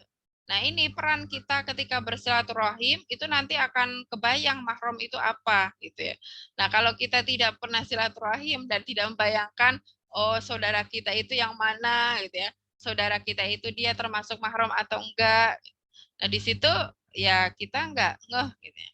Nah, termasuk juga misalkan terhadap guru gitu ya, terhadap guru di usia 11 sampai 14 tahun, ya ini sudah tidak sepantasnya atau kita latih agar anak ini kalau laki-laki, misalkan anak kita laki-laki gurunya perempuan, ya tidak usah salaman yang dicium gitu ya, nggak usah seperti itu. Nah, gitu. Ya, jadi meminimalisir sentuhan-sentuhan gitu ya. Kalau terhadap guru pun juga seperti itu. Nah, kemudian menegaskan konsekuensi zina, khalwat, ihtilat, ya. Kemudian pacaran. Nah, kemudian juga kita sudah bisa mengenalkan, memberikan informasi tentang penyimpangan-penyimpangan seksual, ya, misalkan LGBT. Gitu. Tapi kita menjelaskannya dengan bahasa anak ya pastinya. Nah, seperti itu ya. Nah, jadi di usia 11 sampai 14 tahun ini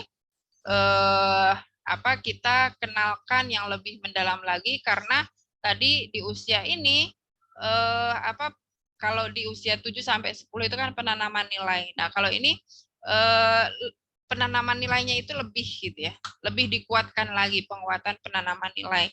Artinya penguatan terkait dengan hukum syariat itu harus lebih disampaikan. Ya. Nah, ini dalil-dalilnya juga banyak, nanti kita bisa cek lagi. Itu yang saya sampaikan, Bunda Devti. Mungkin ada yang akan di-sharing. Ya, baik Ustazah, jazakallahu khair atas sharingnya. Masya Allah sangat bermanfaat sekali untuk ummahat yang sudah punya anak maupun yang belum, karena ini menjadi bekal yang sangat penting pastinya. Baik ummahat, silakan jika ada yang ingin ditanyakan atau yang ingin di-sharing. Silahkan. Sudah ada yang masuk ternyata. Ini saya lupa setting chatnya itu bukan everyone ternyata. Ya, jadi pada di saya ini. Oh ya, silakan. Oke. Yang pertama dari Altea. Ya, Afwan Ustazah ingin bertanya bagaimana menghadapi anak pra remaja yang terkadang tertutup kalau ditanya tentang dirinya. Kalau ditanya keinginannya, dia sepertinya kurang nyaman dan lebih banyak diam. Padahal sering diajak sharing dan cerita, namun pada saat ditanya maunya jadinya gimana, lebih memilih diam, akhirnya menggantung, tidak ada solusi. Iya. Nah, ini kalau remaja ya. Kebetulan saya belum punya remaja. Ya, tapi alhamdulillah dulu pernah mengalami masa remaja. Ya. Jadi ya memang masa remaja itu mereka itu kan sedang pencarian jati diri ya. Jadi terkadang dia pingin cari solusi sendiri gitu ya, pingin cari solusi sendiri. Nah, untuk kita melihat dia itu bermasalah atau enggak gitu ya. Nah, itu di usia remaja ini kita bisa gali dari sikap-sikapnya. Nah, selama dia itu sikapnya itu tidak melanggar hukum syara gitu ya. Yaitu kita biarkan aja. Memang dia terkadang mencari solusi sendiri gitu ya. Saya kalau dulu merasakan di usia remaja itu memang lebih sering nyari sendiri gitu ya. Lebih nyari sendiri. Akan berbeda dengan di usia 7 sampai 10 gitu ya. Apa-apa pasti nanya ke uminya, apa-apa nanya ke abinya gitu ya. Nah, karena di usia remaja ini itu sudah mulai cross gender ya. Kita bisa berbagi tugas sama suami kita gitu ya. Nah, kalau kita tidak bisa menggali dia punya masalah apa, maunya gimana gitu. Nah, itu kita sudah bisa praktekkan dengan cross gender itu. Kita minta tolong sama suami untuk menggali anak tersebut. Kalau misalkan anaknya perempuan, kalau laki-laki ya sebaliknya gitu ya, bisa dengan ibunya. Ya, seperti itu Bunda Ummu Altea. Ya, jadi kadang kalau remaja itu kita nebak-nebak ini anak gimana sih, maunya gimana. Jadi kuncinya gini aja, kalau dia itu dalam koridor hukum syara'nya tetap jalan gitu ya, dia sholat tetap jalan, kemudian dia tidak menyimpang, misalnya tidak pacaran gitu ya. Nah, itu masih aman. Tapi kalau dia sudah tidak baik dengan orang tua, misalkan ditanya itu cuek gitu ya, tidak menjawab, nggak mau sholat dengan baik, nah itu berarti harus ada yang dibenahi. Nah, bisa jadi cara pembenahannya diajak ke komunitas remaja gitu ya, ngaji untuk komunitas remaja. Itu Ummu Altia ya. Semoga terjawab. Jazakillah khair, Ustazah. Iya, baik. Ya, ini dari Bunda Yeni, penguatan kebutuhan naluri pun harus dengan ilmu. Iya, betul.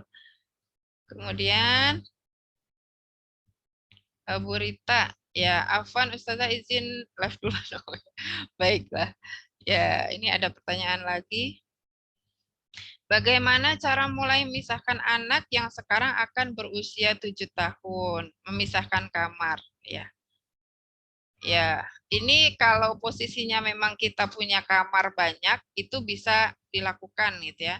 Jadi dibiasakan, dan sebelum dibiasakan kita sampaikan bahwa ini adalah perintah Allah. Di usia 7 tahun itu harus latihan untuk belajar tidur sendiri gitu ya. Yang pertama itu. Kemudian belajar tidur tidak sama, harus berbeda gitu ya, laki-laki perempuan. Kalau misalkan anaknya ada laki-laki dan perempuan ya harus dipisah ya. Jadi kalau yang dulunya mungkin yang masih bareng ibunya terus gitu ya. Nah, ketika 7 tahun ini harus dilatih terpisah. Nah, bahkan ada yang mulai praktek itu di usia 2 tahun. Setelah tidak pakai ASI, setelah tidak minum ASI, dia sudah mulai dipisah tidurnya gitu ya. Nah, insya Allah di situ yang pertama kita sampaikan ke anak bahwa ini adalah perintah Allah gitu ya. Yang ada hadisnya tadi dari Abu Dawud gitu ya. Kemudian selain itu juga kita mungkin awal-awalnya kita temenin dulu gitu ya. Kita temenin, kalau sudah tidur ya kita berpindah gitu ya. Jangan sampai ketika anak mau bangun kita temenin lagi gitu ya. Jadi dia merasa masih tidur dengan orang tuanya gitu. Seperti itu. Ya, kemudian kalau misalkan kondisinya tidak ada kamar gitu ya, maksudnya kamarnya itu misalkan karena kita berada di kota gitu ya, yang metropolitan, mungkin ada yang masih dikontrakan 3 petak gitu ya. Nah, di situ harus dibedakan kasurnya gitu ya, harus dibedakan kasurnya gitu ya. Kemudian kalau bisa pakai satir, bukan saya hijab ya, dibuat tirai gitu ya. Tirai bagian laki-laki, bagian perempuan untuk tidur itu harus dipisahkan. Seperti itu. Begitu ya, ini siapa nggak kelihatan, mohon maaf. Ya, baik. Ya, selanjutnya izin bertanya Ustazah, bagaimana caranya jika anak usia 9 tahun sudah pernah menonton adegan yang vulgar, ya, pengaruh diajak teman, dan bagaimana cara menghapus memorinya. Wah, tantangan ya, tantangan akhir zaman ini. Ya, jadi ini memang berarti di lingkungannya harus memang seperti ini muncul dari lingkungan sekitar gitu ya.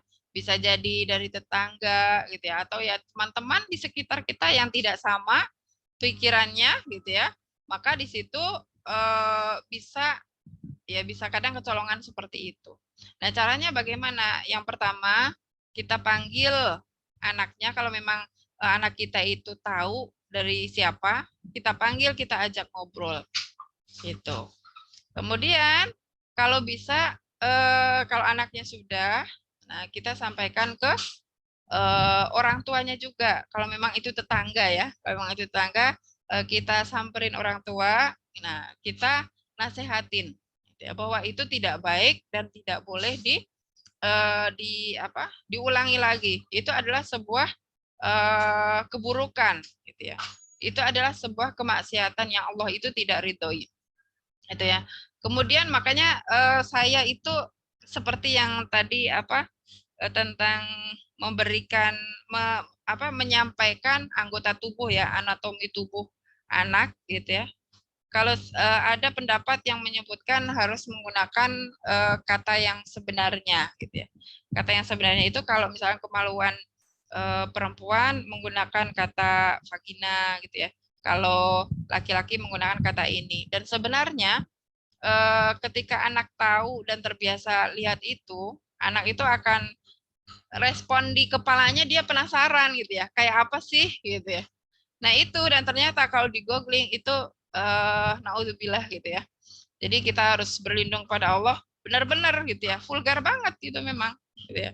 Ya apalagi kalau sekali klik sudah muncul itu, nanti di HP itu iklan itu akan keluar lagi ya, karena memang algoritma iklan itu seperti itu ya. Jangankan sampai mencari di googlingnya ya gitu ya. Kalau kita hanya merasakan aja gitu ya, merasakan gitu ya, merasakan pikiran kita pingin tahu apa gitu, itu kadang udah keluar gitu ya di algoritma itu.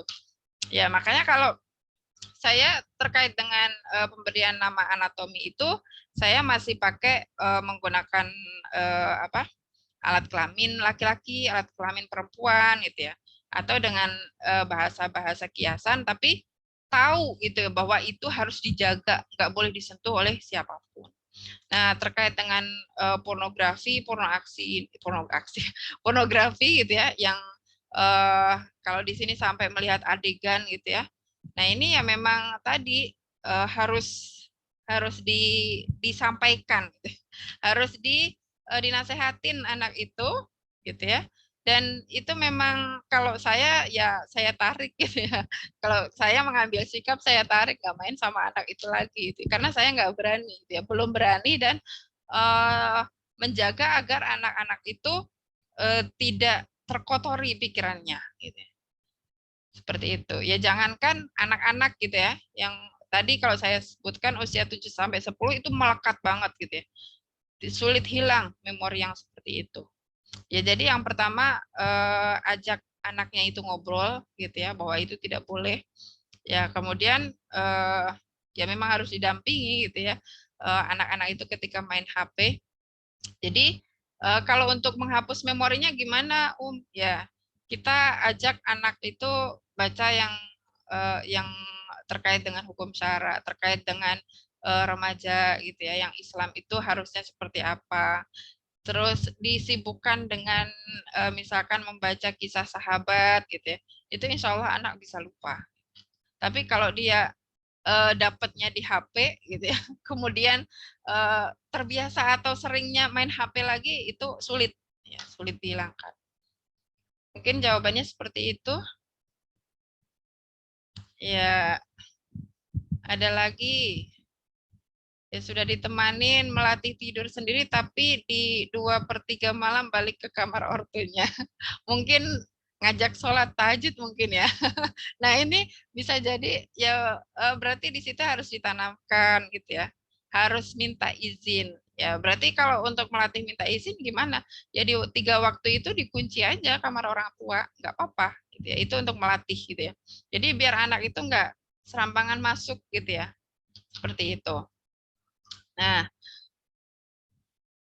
ya pemberian HP yang tepat pada anak itu pada usia berapa? Ya, kalau pendapat saya diberikan dalam arti dimiliki ya, itu usia balik gitu.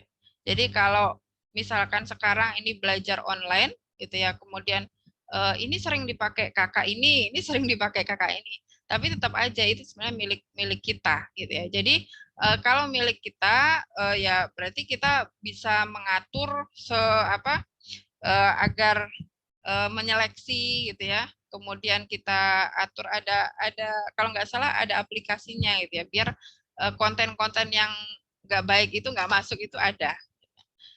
Itu ada. Jadi kalau menurut saya ya ketika anak itu sudah bisa bertanggung jawab, maka boleh diberikan. Nah, bertanggung jawabnya anak itu ukurannya kalau dalam Islam itu usia baligh.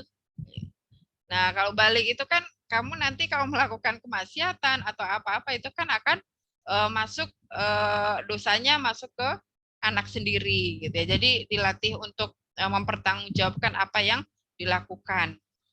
Ya. Kalau usia di bawah itu bagaimana? Ya berarti di manajemen ini ya, manajemen memberikan apa gadget ya, di situ misalkan diberikan waktu berapa menit atau hanya 1 jam 1 hari, itu nggak apa-apa. Ya. Baik. Ya, ini ada komen-komennya. Ya, semoga kita semuanya dikuatkan gitu ya dengan ujian-ujian yang ada gitu ya. Ya, apalagi kalau sekolahnya di umum ya. Yang sekolahnya background Islam pun ya, itu ada yang kecolongan pacaran gitu ya. Kemudian pulangnya itu boncengan laki-laki perempuan, itu sudah biasa gitu ya. Karena memang pacaran itu sudah lumrah gitu ya kalau di zaman sekarang. Nah, justru kalau nggak pacaran itu bilangnya, ih kamu aneh gitu. Nah, makanya di situ kita harus tundukkan juga ketakwaan kita, keimanan kita gitu ya. Dan sampaikan ke anak juga. Rasa takut itu harus dimunculkan gitu ya. Rasa khauf, takut kepada siapa? Kepada Allah gitu ya. Kepada Allah, kepada malaikat yang selalu mencatat kita gitu ya. Jadi kalau itu sudah nempel di benaknya gitu ya, dia ingin melakukan yang tidak pantas, dia akan hati-hati. Itu. Ada juga yang baligh dianggap sudah bertanggung jawab, kemudian malah kebablasan. Iya, betul. Jadi kalau yang tadi disampaikan di PowerPoint tadi itu sebenarnya tidak cukup baligh ternyata ya. Ya, anak bertanggung jawab itu ternyata tidak cukup baligh. Makanya kita itu mendidik anak itu tidak hanya batasannya sampai baligh selesai, enggak. Tapi kita mengajak anak itu berpikir. Makanya kalau di dalam di dalam Islam itu syarat-syarat, misalkan syarat-syarat menjadi hakim gitu ya, syarat-syarat menjadi saksi itu harus akil baligh. Ya. Nah, akil baligh. Jadi tidak hanya baligh saja. Kalau baligh itu kan secara biologis gitu ya. Dia itu tanda-tandanya itu secara biologis. Tapi kalau akil, nah itu secara pemikiran juga berakal gitu ya. Berakalnya itu sudah mulai sempurna, sudah bisa solutif, sudah bisa berpikir yang jernih gitu ya. Tidak asal keinginan aja. Nah, jadi kalau bisa jadi di situ anak itu sudah baligh, diberikan HP gitu ya, istilahnya dibolehkan dan sudah memiliki HP, dan ternyata yang dilihat itu bukan yang bermanfaat gitu ya, tapi malah yang kalau di situ sampai disebutkan konten yang porno gitu ya. Nah, di situ berarti memang akalnya itu belum maksimal, belum sempurna gitu ya. Ya. Nah, kita belum membahas tentang berpikir atau berakal yang sempurna ya. Kita ini baru sampai naluri. Naluri aja baru naluri nau. Tadi naluri ada 3 ya ibu-ibu ya. Ada nau, ada bako, ada tadayun. Ya, itu harus didalami lagi satu-satu. Ya, Masya Allah ya, ternyata ilmu Allah itu luas banget. Ya. Tapi kita jangan jiper ya ibu-ibu. Ya Allah, ternyata berat banget sama anak kita gitu ya. Ya, tetap aja kita harus semoga Allah jaga semangat kita dan istiqomahan kita. Ya, itu yang ada di chat saya, Bunda. Mungkin ada yang mau bertanya lagi?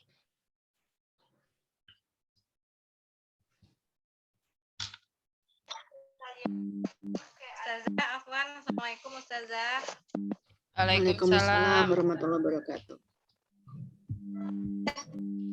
Ada pengertian tentang halwat dan ikhtilat ya. Itu saya belum ngerti apa itu maksudnya. Halwat dan ikhtilat gitu Ustazah. Iya. Khalwat ya. Khalwat dan ikhtilat ya. Khalwat itu dia berdua-duaan gitu ya. Berdua-duaan tanpa ada siapapun yang mengganggu, gitu ya. Jadi misalkan jelas ya itu yang apa, misalkan anak itu berdua-duaan, di mana dia di pojokan, gitu. Misalkan di taman di pojokan. Nah, dia tidak ada siapapun yang bisa mengganggu itu karena itu privasi berdua, itu termasuk khalwat. Nah, termasuk juga khalwat itu mungkin ada yang beranggapan kan ini nggak di ruang khusus gitu ya, di taman banyak orang kok melihatnya gitu ya. Kemudian saya juga berdua ngobrolnya juga apa, nggak sampai yang berpegangan, nggak ngobrol yang aneh-aneh gitu ya. Itu tetap berkholwat selama tidak ada selama tidak memungkinkan orang lain itu masuk ke pembicaraan berdua itu gitu ya. Aktivitas berdua itu termasuk kholwat gitu ya. Nah, jadi termasuk juga ketika anak SMS-an sama lawan jenis gitu ya, WhatsApp-an sama lawan jenis.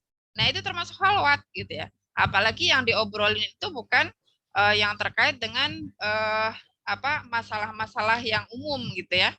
Jadi dia nanyain kabar, kamu sudah sholat belum gitu ya. Itu apa PDKT dan sebagainya itu sudah masuk ke dalam khalwat gitu ya. Karena apa? Tidak memungkinkan orang lain untuk nimbrung di situ gitu ya. Kalau di dalam hadisnya itu kan janganlah kita berdua-duaan gitu ya, karena nanti yang ketiga adalah syaiton gitu ya. Nah, itu yang terkait dengan khalwat. Jadi misalkan dia punya HP kemudian chattingan gitu ya, dan di situ yang dibahas itu yang sudah menjurus hal-hal yang pribadi, itu juga termasuk khalwat. Nah, itu ya, itu yang tentang khalwat. Kemudian yang satu lagi ikhtilat ya. Nah, Masya Allah ya, ikhtilat ini ternyata ini yang sudah menjadi bagian dari kehancuran akhir zaman ya. Ikhtilat ini di mana-mana itu terjadi gitu ya. Jadi yang dimaksud ikhtilat itu apa? Bahwa ikhtilat itu bercampur baur antara laki-laki dan perempuan. Ya, dan itu adalah perbuatan yang merusak gitu ya. Merusak siapa? Yang merusak kesucian perempuan gitu ya. Jadi karena sama Rasulullah itu sangat sangat dijauhkan gitu ya yang namanya ikhtilat. Ya, kalau sekarang itu sudah ikhtilat itu sudah hal yang biasa gitu ya. Orang nonton gitu ya, nonton di bioskop campur baur gitu ya. Orang nonton konser udah biasa gitu ya. Ya, padahal Rasulullah sendiri itu mencontohkan untuk soft sholat aja di situ dipisahkan gitu ya. Laki-laki dulu baru perempuan gitu ya. Nah, kemudian ketika di sini ada misalkan ada ibu-ibu yang pingin nih dapat ruh apa ibadahnya itu lebih banyak, kemudian sholat ke masjid, itu kan sebenarnya dibolehkan ya perempuan untuk seperti itu. Tapi yang dicontohkan oleh Rasulullah, ketika perempuan sholat ke masjid dan itu berada di shaf yang paling belakang, ketika Rasulullah itu salam, gitu ya, maka perempuan itu langsung disuruh pulang. Jadi Rasulullah salam, assalamualaikum, assalamualaikum, kita langsung disuruh pulang, zikirnya di rumah. Gitu. Jadi biar apa? Biar tidak terjadi campur baur. Gitu ya. Kemudian ya itu ya. Kemudian diminta untuk masjid itu diminta untuk dipisahkan pintu antara laki-laki dan perempuan. Ya, padahal itu masjid ya. Masjid itu jadi tempat ibadah, jadi majelis ilmu, tapi tetap diperintahkan untuk berhati-hati ya agar tidak terjadi ikhtilat gitu. Nah, makanya di sini termasuk bagaimana pendidikan seksual untuk anak-anak kita yang belum remaja gitu. Nah, itu juga harus dilatih agar tidak melakukan ikhtilat. Contohnya gimana? Ya kalau main perempuan sama perempuan, laki-laki sama laki-laki gitu ya. Itu harus dilatih. Nanti otomatis dia akan malu gitu ya. Ketika sudah besar gitu ya. Nah, ketika sudah remaja dia akan malu. Nah, dan akan risih sendiri gitu ya ketika main sama yang lawan jenis seperti itu. Itu Bunda Fira ya tentang khalwat sama ikhtilat. Ya. Alhamdulillah. Baik.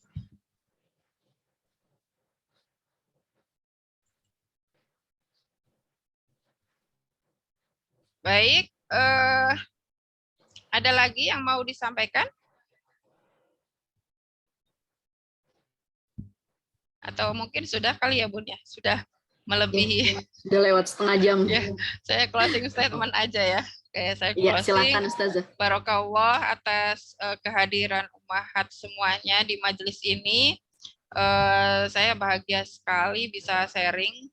Bukan berarti saya sudah sempurna ya, tapi saya ya apa yang sudah saya dapatkan, sedikit yang saya dapatkan, saya sharing ke ibu-ibu itu dalam artian sebagai nasihat bagi saya juga, sebagai pengingat bagi saya juga, karena saya juga belum bisa memberikan role model yang sebenarnya gitu ya, karena saya juga masih berproses sama seperti ibu semuanya di sini ya, makanya kita bareng-bareng gitu ya, bagaimana mendidik generasi kita agar tidak terpeleset gitu ya ke kemaksiatan yang ada di sekitar kita, dan kita betul-betul menjaga gitu ya agar kesucian anak-anak kita itu ya benar-benar dirasakan gitu ya oleh anak kita gitu ya.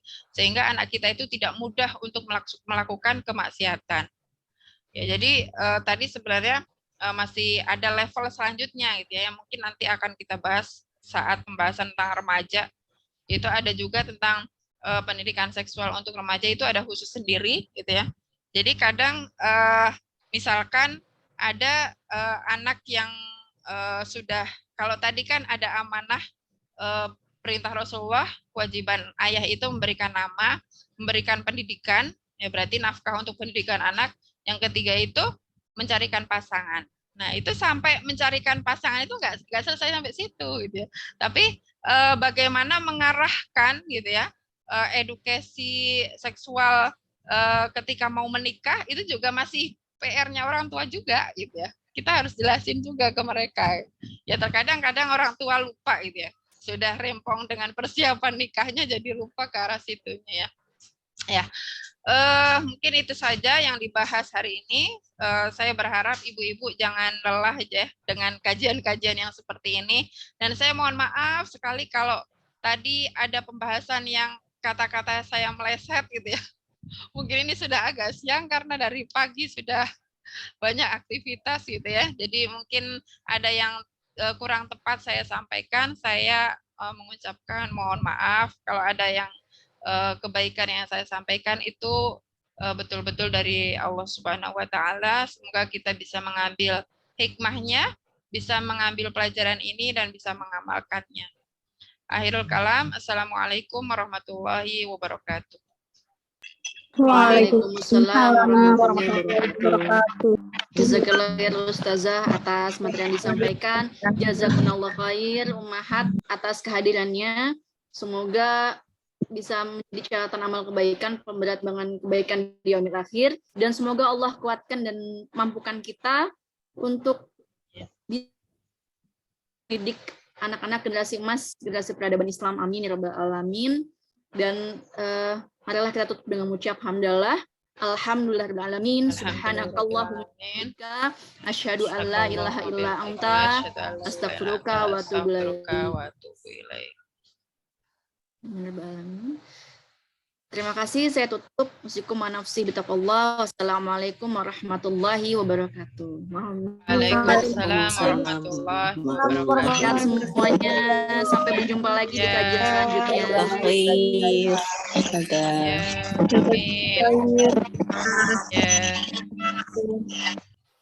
Saya tutup ya, umat sekalian. Ya, Ustazah.